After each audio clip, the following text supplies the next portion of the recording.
Welcome everybody to the Onward VRML Season 12, Week 5. I am your host, F.lapinski, and over here I got my co-caster, Grenade Magnet. Hello. Tonight we have our teams Excommunicado as our home team versus STR1VE as our away team. Both of these teams are new to VRML, as this year is their first season here. So let's go ahead and, just give a nice warm welcome to them in the chat. Welcome to VRML. It's a great community. Love it all. As well as this is STR1VE's first casted match in VRML as well. So definitely pretty big for them too. It's always nice to, have your first casted match. I mean, the pressure's there. So we'll see how STR1VE handles themselves. I mean, it's definitely a big pressure to know that you got people watching your every moves, listening to what's happening. So hopefully they can handle it like a champ. And then I'd also like to take a quick minute to thank all of our sponsors for today. In our sponsors list, we have got Downpour Interactive, ProTube VR, VR Cover, HyperX, Border Foods, VRidis, Asterion, Arma, B Haptics, Rebuff Reality, Cyber Shoes, and VR Wear. And then, of course, I'd like to thank everyone for watching, as well as our wonderful staff in VRML, community managers, casters, moderators, admins, everyone at VRML that do a great job. Christmas trees try so hard. Lights. Sorry, I'm just getting the cat off the desk behind me there. Hey, man. Let's quickly talk about map bans. So for our first map ban from Excommunicado, we are going to have Snow Peak. And then for STR1VE, we've got Sand. Some really interesting picks. Usually, you'd maybe see both close quarter maps, both long range, but now we've got a long range map and a very close quarter map. So now we're going to see teams who apparently, based off their bans, have different strengths. Some have a strength on being close quarters, possibly Excommunicado. I mean, if you've seen their last casted match, they do really, really well on aggression. And you've got STR1VE who have banned Sand, so they might have their strengths in longer range maps. So it's going to make it a pretty interesting combo here. What do you think, Grenade? Yeah, even the first pick here with Cargo is Excommunicado's pick, obviously, and they've played it and won 80% of the time according to Season 12 stats so far, whereas STR1VE does not have a Cargo match on record yet.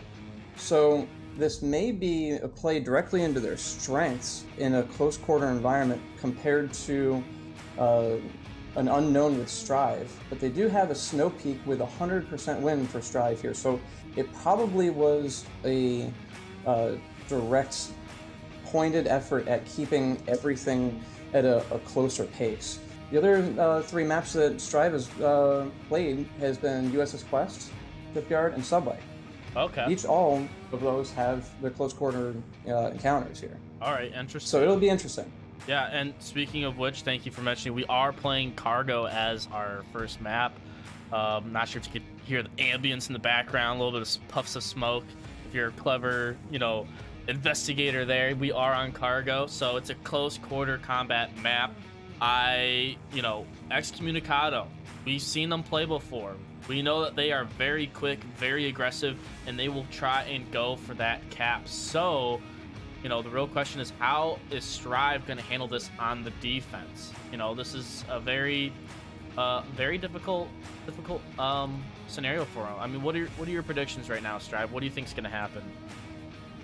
I mean, the vote popularity-wise is in STR1VE right now, which I was a little surprised at, considering their record only has 3 matches played so far.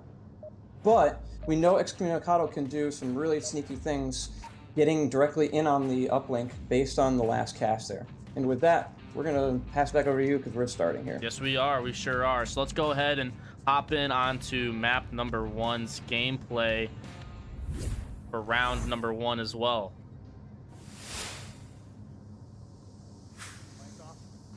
Over here we can see we've got STR1VE popping out smokes. Looks like they're trying to go for a cross into what might be the yellow room here.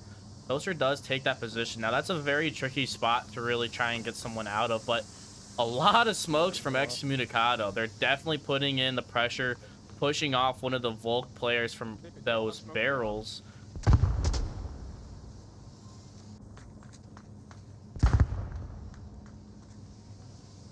Flash is going out. We might see Wicked Toxic with the first bit of contact here. I take that back. Shiba finds Yoshi from behind the pipes. Miracle is laying down a bunch of suppression going across the map here. VR Emergence picks up Shiba near the barrels, and Penny Dad gets Stranger Man, but only downing him in the middle. Leaving it just the 2 players left on Excommunicado. Strive are doing really good on holding down this defense. And, I mean, it's really impressive, too, because Excommunicado threw so many smokes, especially on positions that Strive was on. Trade coming out between Pendaddy and Zero Cool, so leaving it all to VR Immersions. But we've seen VR Immersions clutch it up before. He knows exactly where Toaster Kitten is right here inside this yellow room, and he can suspect that the other player on Volk is possibly near the objective. Now, he does not have an accurate kill count, as we did see at least 1 trade come out from Excommunicado and Strive. So he is probably expecting there to be 3 players up, which is honestly for the better in this scenario. So he's going to play more cautious rather than expecting there to be less people running in, guns blazing, and then getting picked off. He's definitely aware of Toaster Kitten's location after those little bit of movements here. He's looking towards that doorway, but also looking long towards the uplink. He's not sure which one to look at right now based on the movement. Right. VR Emergence is waiting for someone to peek that corner, but there's no need for anyone on Strive to peek it when Toaster's watching this angle. So right now, I think VR Emergence, he's playing it slow, which is a strategy that I've mentioned before, where you kind of psych out your enemy's defense. If the last shots are heard on the right side and you wait there for 4 minutes, 3 minutes, 2 minutes, whatever, you don't make any noise, it's going to make the Volk think you've rotated. Obviously, right now, I take that back because VR Emergence has rotated, so it kind of throws that strategy out of the window. But I think he's just trying to pick off Toaster, but does not find the shots. And Toaster does finish off VR Emergence to get that first round win. Well done from Strive. Looking at the kill count here, Pendaddy has 2 and the death there, but he's the only one with 2 on the board right now. So we may see a little bit more action out of him here as we are going on to Marsoc, and they seem to play relatively well reserved, but in good angle form. Right. That is very true. I'm trying to think of what Excommunicado made the mistake of, because they lost a lot of players very early, and I think that they had some really good smokes, but the smokes were on. They weren't using it to move. They were using it to make the defense move. So they were able to get a couple players to move around and rotate, but it wasn't enough to get picks. And when they weren't getting picks on those rotations, then they wasted that utility.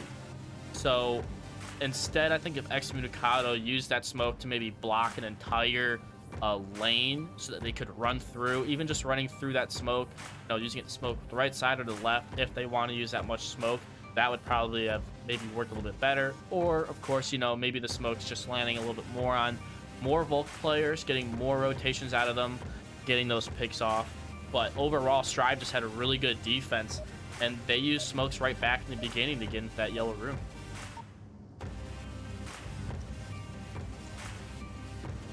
Hopping into round number 2.